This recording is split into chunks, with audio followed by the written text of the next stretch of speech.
Hi வணக்கம். இன்னைக்கு பார்த்தீங்கன்னா ஏனார் துணை சீரியல் இன்னைக்கான எபிசோட் தாங்க பார்க்க போகிறோம். அதுக்கு முன்னாடி என்னோட சேனலை சப்ஸ்கிரைப் பண்ணி வச்சுக்கோங்க. வாங்க கதைக்குள்ளே போகலாம்.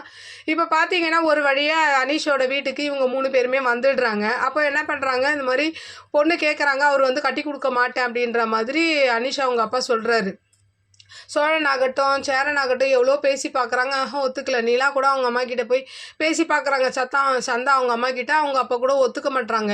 எங்கள் பொண்ணுக்கு எங்கே கல்யாணம் பண்ணி வச்சா சந்தோஷமாக இருப்பான்னு எங்களுக்கு தெரியுன்ற மாதிரி திட்டி விட்டுடுறாங்க. அப்படியே இந்த பக்கம் பார்த்தீங்கன்னா வானத்தி என்ன பண்ணுறாங்க, நான் தான் காலையிலையும் சமைப்பேன் அப்படின்னு சொல்லிட்டு என்ன பண்ணுறாங்க, மாவும் இட்லி பொடியோடு வந்து அந்த வீட்டையே டார்ச்சர் பண்ணிக்கிட்டு இருக்காங்க.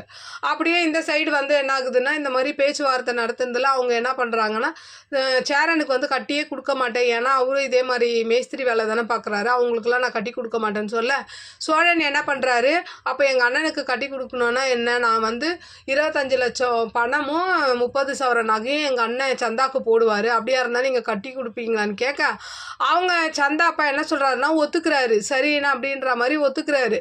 அப்புறம் என்ன சொல்கிறான் சோழன், இந்த மாதிரி ஒரு 6 மாதம் டைம் கொடுங்க, இதெல்லாம் கொடுத்துட்டு நாங்கள் கல்யாணம் பண்ணுறோம், அது வரைக்கும் நீங்கள் சந்தாவை யாருக்கும் கல்யாணம் பண்ணி கொடுக்கக்கூடாதுன்ற மாதிரி சொல்ல அவங்களும் ஒத்துக்கிறாங்க. அப்படி இன்னைக்கான எபிசோடு முடியுது. பார்க்கலாம் நாளைக்கு என்ன நடக்குதுன்னு பார்த்துட்டு நான் உங்களுக்கு ரிவ்யூ கொடுக்குறேன். என்னோட சேனல் பிடிச்சிருந்தா லைக் பண்ணுங்கள், ஷேர் பண்ணுங்கள், கமெண்ட் பண்ணுங்கள். என்னோட சேனலை சப்ஸ்கிரைப் பண்ணி சப்போர்ட் பண்ணுங்கள். நன்றி, வணக்கம், பாய்.